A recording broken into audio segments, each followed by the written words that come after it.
मेरा नाम कामनी है। मेरे पापा की अच्छी आमदनी होने की वजह से ही हम महंगे शहर में रह रहे थे। मेरे अलावा मेरा एक भाई और भाभी है। मेरी सारी फैमिली पढ़ी लिखी है और अमीर है। शुरू से ही हमने कभी गरीबी नहीं देखी। गाड़ी नौकर चाकर हमारे पास सब रहे हैं। हमारी हर खुशी पे घर में पार्टी होना मामूली सी बात है। मेरा दाखिला शहर के महंगे स्कूल में कराया गया था। मेरा भाई भी उसी स्कूल में पढ़ता था। मैं अपनी पढ़ाई में शुरू से ही तेज थी। हम दोनों बहन भाई पहली पोजीशन ही हासिल करते थे। मैट्रिक करने के बाद भाई को पापा ने लंदन भेज दिया था। भाई के जाने से मैं उदास हो गई थी। वह मेरे लिए एक दोस्त की तरह था। मैंने आगे शहर के महंगे कॉलेज में दाखिला ले लिया था। यहाँ पर मेरे बहुत से दोस्त बने थे। मुझे कभी दोस्त बनाने की तंगी तो नहीं करना पड़ी। लोग खुद ही आकर दोस्ती की ऑफ़र करते थे। मैं हमेशा से पार्टी करने या अच्छे कपड़े पहनने की शौकीन नहीं थी। मैं बहुत खूबसूरत थी। मैं हमेशा ब्रांडेड कपड़ा पहना करती थी। मेरे हद से ज़्यादा खूबसूरत होने की वजह से मेरी कम उम्र में ही इतने हाई क्लास लोगों के रिश्ते आ रहे थे। मेरे माँ पापा इस मामले में जल्दी से राजी नहीं थे। उन्होंने सबको कहा कि जब तक पढ़ाई पूरी नहीं हो जाती हम अपनी कामनी का रिश्ता नहीं करेंगे। पढ़ाई होने के बाद खुद ब खुद रिश्ता ढूंढकर या फ़र्ज भी अदा कर देंगे। वक्त के साथ मैंने यूनिवर्सिटी में दाखिला ले लिया। मैं आर्ट्स पढ़ना चाहती थी, लेकिन मेरे पापा ने मेरा दाखिला बिजनेस में करवा दिया। यूँ ही पढ़ाई का सफ़र ख़त्म हुआ और फिर जॉब शुरू कर दी। जॉब करना मुझे पसंद था और पापा ने भी कोई एतराज़ नहीं किया था। वहाँ की महीना सैलरी से ज़्यादा महंगा तो मेरा कपड़ा होता था। सभी लोग मुझे बड़ा गौर से देखते थे। यह जॉब सिर्फ चौकिया कर रही थी। मुझे पैसे की ज़रूरत नहीं थी। मेरे ऑफिस में कुछ लोग मिडिल क्लास घराने से भी थे, जिसका तनख्वाह मुश्किल गुजारा हुआ करता था। मैंने पापा से इजाज़त लेकर घर में छोटी सी पार्टी रखी और सबके लिए तोहफे लिए, ताकि किसी को मेरा गिफ्ट देना एहसान ना लगे। मेरे पापा को पार्टी से वैसे भी कोई दिक्कत नहीं था, क्योंकि हमारे घर आए रोज़ कोई न कोई छोटी मोटी पार्टी होती रहती थी। मेरे घर में पवन भी आया था। वह बहुत मिडिल क्लास लड़का था। मुझे शुरू से ही अच्छा लगता था। वजह उनका हंसमुख लहजा था, जो हर वक्त कोई न कोई जोक सुनाकर सबको हंसाता रहता था। पता नहीं क्यों मैं उसमें दिलचस्पी लेने लगी थी। आज की पार्टी अंजाम को पहुंची। मेरे गिफ्ट देने पर बहुत इनकारी हुआ, लेकिन मैंने कहा कि मैं नाराज़ हो जाऊंगी, तो उसने फ़ौरन ले लिया और आगे से बोला कि बदले में उसे ऑफिस में मेरे हाथ की कॉफ़ी पीनी होगी। मैं खुशी से मान गई। मेरे पापा ने तो उसे दोबारा आने की ऑफ़र भी की थी। उसके घर में उसकी माँ और एक भाई था, जो गांव में रहा करते थे। वो लोग पहले किसान थे, लेकिन अब बीमारी की वजह से वो घर पर ही होते थे। वो छुट्टियों में जाता था, वरना अपनी तनख्वाह का एक आधा हिस्सा उन्हें भेज दिया करता था, ताकि उनका गुजर बसर हो सके। बड़ा बेटा होने की वजह से उसके कंधों पर भारी जिम्मेदारियां थी। मैंने उसे कहा कि मैं तुम्हें शॉपिंग करवाती हूँ। वो मेरी बात को मजाक में टाल गया। मैंने भी फोर्स नहीं किया, लेकिन उसकी सालगिरह पर मैंने उसे बहुत से गिफ्ट दिए थे। अब मेरी याद दोस्ती प्यार में बदलने लगी थी। हम दोनों ऑफिस टाइम में एक साथ होते थे और ज़्यादा वक्त इकट्ठे गुजारते थे। वक्त गुजरने लगा। ऑफिस में सब लड़कों का झुकाव मेरी तरफ ही था। मेरी ऑफिस की बॉस भी मुझे पसंद करता था, लेकिन हैरत की बात थी कि सब लड़कियों ने मुझे उनसे दूर रहने का कहा था। उनके मुताबिक वह एक अच्छा इंसान नहीं था। खैर, मुझे क्या लेना देना। मेरे लिए तो पवन की दोस्ती काफ़ी थी। उसने मुझे ढाबे में खाना खिलाया, अपनी बाइक पर घुमाया। बारिशों के मौसम में मैं उसे ज़बरदस्ती घसीट कर साथ ले जाती। मुझे पवन से मोहब्बत हो गई थी। मैं पार्टी में जाने और घूमने फिरने की बजाय घर में उसी के साथ टेक्स्ट पर बात करने लगी। हमारे दरमियान रोमांटिक शायरी के से बात होने लगी थी। मोहब्बत सिर्फ मुझे नहीं, उसे भी थी। मेरे पापा मेरा रिश्ता किसी अमीर फैमिली में देखने लगे। मैंने पवन को कहा कि वो रिश्ता भेज दे, वरना मेरी शादी कहीं और हो जाएगी। मेरी बात पर उसका मुंह खुला का खुला रह गया। उसने फिर से पूछा तो मैंने गुस्से से कहा, क्या तुम मेरे साथ टाइम पास कर रहे हो? वह फौरन बोला, यह वजह नहीं है। वो भी मुझे शुरू से पसंद करता है, लेकिन उनका स्टेटस मेरे स्टेटस से मैच नहीं करता।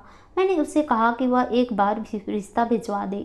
मैं उसके साथ झोपड़ी में भी रहने के लिए तैयार हूँ। मेरी इस बात पर वह हंस पड़ा। उसने घर में बात की। उसके पापा को कोई एतराज़ नहीं था। वो मेरे घर रिश्ता लेकर आए। मैं बहुत खुश थी, लेकिन मेरे पापा ने इनकार कर दिया। मेरी भूख हड़ताल, कमरे में बंद होना, जान लेने की धमकी कुछ काम नहीं आया था। वो मेरा रिश्ता मेरे बॉस से तय कर चुके थे।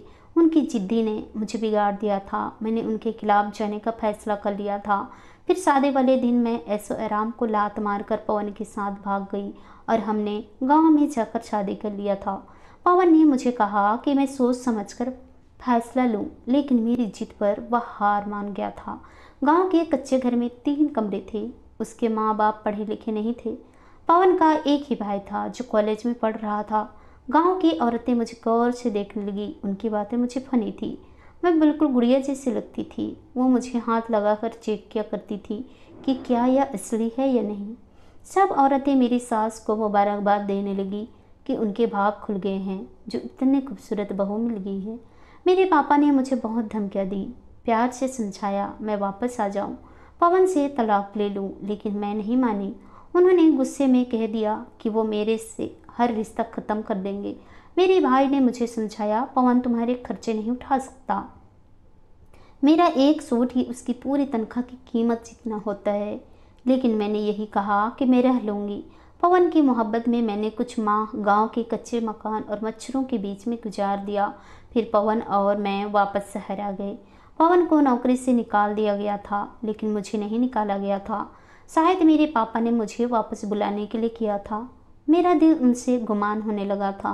पवन को मेरे ऑफिस ज्वाइन करने से कोई इतराज़ नहीं था। मेरे बॉस ने भी इशू नहीं बनाया था, बल्कि सब ऑफिस वाले ने मुझे मुबारकबाद दी। कुछ ने नसीहत की कि जैसे तैसे करके अपने पापा को राजी कर लो। पवन नौकरी की तलाश में आजकल धक्के खा रहा था। हम दोनों ने छोटा सा एक किराए पर घर ले लिया। सैलरी से हमने कुछ सामान भी खरीद लिया। मेरी शादी को 2 महीने होने को थे। पवन एक दुकान पर खड़ा हो गया। यह सब मेरे स्टैंडर्ड के मुताबिक तो नहीं था। कोई मुझसे मेरे पति की नौकरी के बारे में पूछता तो मैं झूठ बोल देती कि वह बहुत बड़ी कंपनी में जॉब करता है। हालांकि वह अपने सारे तनख्वाह हर माह घर भेज दिया देता था। मैंने मॉल जाने और ब्रांडेड कपड़े लेने बंद कर दिए थे। होटल के महंगे खाने खाना भी छोड़ दिया था। साथ वाली पड़ोसन से कुछ खाना बनाना सीख लिया था। अब मैं खाना खुद बनाती थी। महीना होने को था। तेल दाल और सूखी रोटी भी ज़्यादातर खाई जाती थी। यहाँ कोई नौकर नहीं था। मेरी ज़िंदगी बहुत टफ हो रही थी, लेकिन मैं पवन के मोहब्बत के साथ खुश थी। मैं उसे कहती थी कि वो किसी बड़ी कंपनी में अप्लाई करे तो वो टाल देता। शादी के तीसरे महीने हमारी इस बात पर बहस भी हुई थी। रोज़ रिक्शे में ऑफिस आते जाते मोहल्ले वालों की, खासकर मर्दों की गंदी नज़रें मुझे महसूस होती थी। मैंने ऑफिस में कर्जे के लिए अप्लाई किया था ताकि पवन बाहर जाकर कमा सके। उसने बहुत मना किया, लेकिन मैंने कह दिया कि आज हम 2 हैं, कल हमारी औलाद होगी, हमें उनके लिए तो कुछ करना ही होगा। शादी के बाद मैंने एक बात नोट की थी कि पवन हंसमुख सिर्फ ऑफिस में था। घर में वह आम लोगों की तरह ही था, लेकिन वह मेरी इज्जत करता था, मगर इज्जत से सारी उम्र पेट नहीं भर सकता था। ऐसी बातें कभी कभी मेरे दिमाग में गूंज जाया करती थी। दोस्तों के कहने पापा से भी मिलने गई थी, लेकिन चौकीदार ने अंदर ही नहीं जाने दिया। मेरे पापा ने सारी प्रॉपर्टी भाई के नाम लगा दी थी। मेरे साथ सारे रिश्ते तोड़ दिए थे और सबको सख्ती से मना किया था कि ऑफिस या घर में मेरा दाखिला मुमकिन नहीं है। भाई की शादी उन्होंने एक बिजनेसमैन की बेटी से कर दी थी। भाई भाभी को लेकर बाहर के मुल्क चला गया था। बॉस ने लोन दिया था। मैंने उन पैसों से पवन को दुबई भेजने का फैसला कर लिया। वीज़ा लगते ही पवन दुबई चला गया था। उसे वहाँ 1 लाख सैलरी पर नौकरी मिल गई थी। वक्त गुजरता रहा। पवन को दुबई गए 2 साल हो गए थे। वह 2 साल बाद आया और 15 दिन के बाद दोबारा चला गया। हम दोनों के रिश्ते में मिठास ख़त्म हो चुकी थी। हम एक दूसरे से बेजान रहने लगे थे। ना ही मैंने उससे ज़्यादा बात की और ना ही उसने मेरा हाल पूछा। उस दिन गांव से मेरे ससुराल वाले भी आए थे। वो दिन रुके और बेटे से मिलकर वापस चले गए। मेरी सास और ससुर भी मेरे से औलाद चाहते थे, जो मैं फिलहाल नहीं चाहती थी। अभी हमारा खर्चा पूरा नहीं होता था। वह सादे से लोग मेरी बात सुनकर चुप हो गए थे। मुझे कभी कभी गुस्सा चढ़ता कि सारी कमाई इन्हें ही दे दी जाती है, हालांकि इस पर मेरा भी हक है। मैं अपने पति से बहुत परेशान हो चुकी थी। मोहल्ले का हर मर्द मुझे हवस भरी निगाहों से देखता, क्योंकि किसी की भी बीवी इतनी खूबसूरत नहीं थी। सबकी ज़िंदगी उनके बच्चों के पीछे गुजर रही थी। हम अपना आप जीना भूल गए थे। मेरी मोहब्बत ख़त्म हो गई थी। दिल और दिमाग दोनों ने काम करना बंद कर दिया था। मुझे लगा कि मुझे माँ पापा का फैसला मान लेना चाहिए था, लेकिन अब देर हो चुकी थी। मैं अपने फैसले पर पछता रही थी। माँ से बात की तो वो मिलने आ गई, लेकिन इस गली और छोटे मकान में वो ज़्यादा देर बैठ ना सकी। लाइट भी गर्मियों में कम ही आती थी। वो मुझे अपने साथ शहर ले गई, नए कपड़े भी ले दिए। इतने दिनों बाद मुझे अब बहुत अच्छा लगा था। बदबूदार गलियाँ, किचन में काम करना मुझे निराश कर रहा था। पवन के भाई ने यूनिवर्सिटी में एडमिशन लिया तो मेरे पति ने 2 माह मुझे कर्जा भेजने की बजाय उसकी फीस भर दी। मैंने इस बात पर बहुत झगड़ा किया था। जब भी हमारी बात होती, झगड़ा अक्सर होता था। वो पहले की तरह घंटों बात करता, शायरी करता। सब 2 दिन की चांदनी थी। अब आगे सिर्फ अंधेरी रात थी। ऑफिस में सब लोग मेरे हालात से बखूबी वाकिफ थे। और क्यों ना होते, ब्रांडेड कपड़े पहनने वाली एक लड़की अब सादा से कपड़ों में ऑफिस आती थी। एक दिन मैं कोई फाइल लेकर वो उसके पास कमरे में गई तो उन्होंने कहा कि मेरे पति को हीरे की पहचान नहीं है। जो कपड़े मैंने पहन रखा था वो मेरे लायक नहीं है। अगर मैं उनसे शादी नहीं करना चाहती तो बेशक ना करती, मगर किसी ऐसे आदमी से शादी करती जो मुझे रानी की तरह रखता। मैं खामोश होकर रह गई। अब वह मुझे अपनी हर इम्पोर्टेंट मीटिंग में शामिल करने लगे थे। कुछ ही वक्त में मेरे प्रमोशन कर दी गई। शुरू में मेरा ज़मीर मुझे मना करता कि यह सब ठीक नहीं है, लेकिन आहिस्ता आहिस्ता मैंने ज़मीर की सुनना छोड़ दी थी। मैं भी उनसे 2-3 बातें कर लेती। मुझे समझ आ रहा था कि अब भी वो मुझसे मोहब्बत करते हैं। एक दिन वह मुझे डायमंड शॉप पर ले गए। मेरे इनकार के बावजूद भी उसने मुझे महंगा डायमंड का सेट गिफ्ट किया था। फिर यह मालूम बन गया कि मैं महीनों तक अपने पति को कॉल नहीं करती, और बात करती तो थोड़ी बात करके कॉल बंद किया करती थी। ज़्यादातर बॉस के साथ फ़ोन पर लगी रहती थी। मेरा बदला रवैया मेरे पति ने भी महसूस किया था। वह समझा शायद मैं उसे पैसे न भेजने की वजह से अब तक नाराज़ हूँ। मेरे पति को गए अब 4 साल होने को थे और 1 साल हो गया था मेरे और बॉस के दरमियान चलते चक्कर को। सब ऑफिस में हम पे शक होने लगा था। सब मुझे अजीब नज़रों से देखने लगे थे, लेकिन मुझे कोई फ़र्क नहीं था। यकीनन वो सब लड़कियां मुझसे जलती थी। तभी आज कैफ़े में बुलाकर बॉस ने कहा कि मैं अपने पति से तलाक ले लूं ताकि वो मुझसे शादी कर ले। मैं भी राज़ी हो गई। बॉस के साथ मैं एक फ्लैट में रहने लगी थी। उन्होंने मुझे एक नौकरानी भी रख दी थी। मोहब्बत वाकई ना अफसान भी होती है जिसका भूत उतर गया था। फिर मैंने शाम को फ़ोन में पति से तलाक का बात किया। पहले तो वह बहुत परेशान हुआ, वापस आने का बोला, लेकिन मैं ना मानी। वो वजह पूछने लगा। मैं तंग आ गई थी। अब मैं इस तरह की ज़िंदगी नहीं गुजार सकती थी। उसने मिन्नत की कि अब वह मुझे हर महीने पूरा खर्चा भेजेगा, लेकिन मैं किसी हाल में भी उसके साथ नहीं रहना चाहती थी। आखिरकार वह मेरी बात मान गया। मैंने पति से तलाक लेकर अपने बॉस से शादी कर ली। जब वो मुझे अपने घर की जगह एक झोपड़ी में ले गया जहाँ एक बड़ा सा गड्ढा खोदा हुआ था, मैं ज़ोर ज़ोर से चीखने लगी। वो उस गड्ढे में मुझे जिंदा दफनाने के इरादे से यहाँ ले आया था।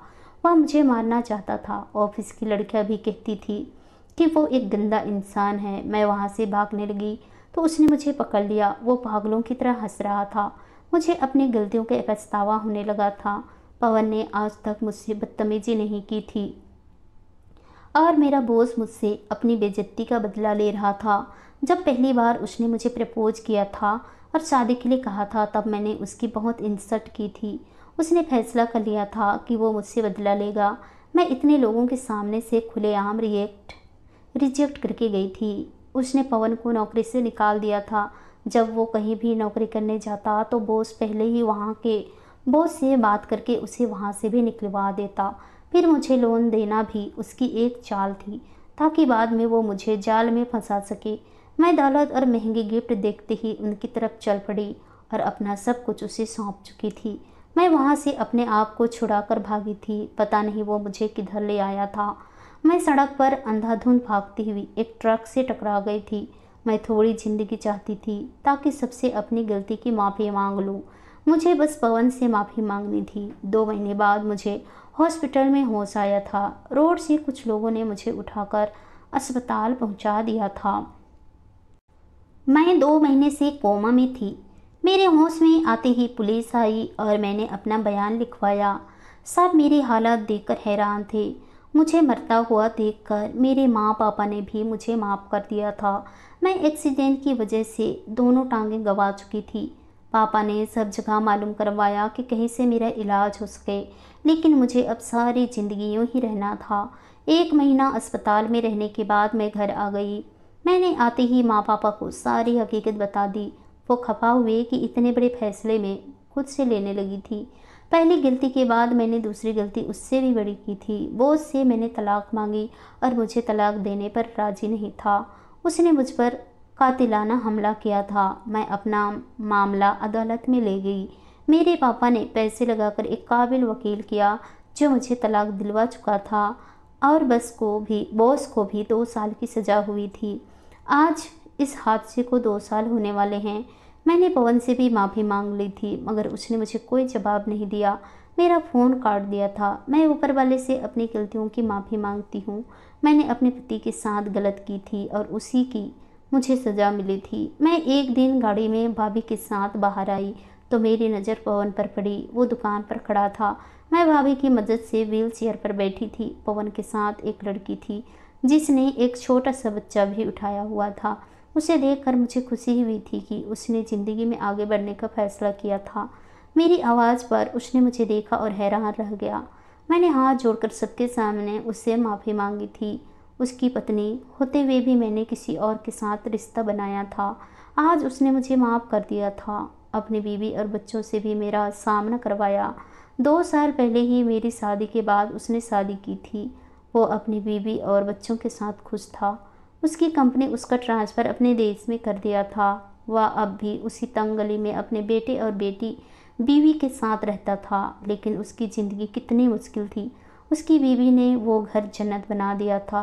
मैं खाली हाथ थी। मैंने यह रिश्ता खूब गंवा दिया था। मैं घर लौट आई। मेरे पापा भी अपनी मर्जी चलाने वाले नहीं थे। वो बस अपनी औलाद की भलाई सोचा करते थे। मेरी आंखों से दौलत की पट्टी हटी थी तो मुझे यह बात समझ आई थी। अब मैंने एक स्कूल खोल लिया था जहाँ 100 बच्चे मुफ्त में शिक्षा ग्रहण करने आते हैं। मैं यूं ही दूसरों की मदद करके अपने ज़मीर का बोझ उठाने की कोशिश में हूँ।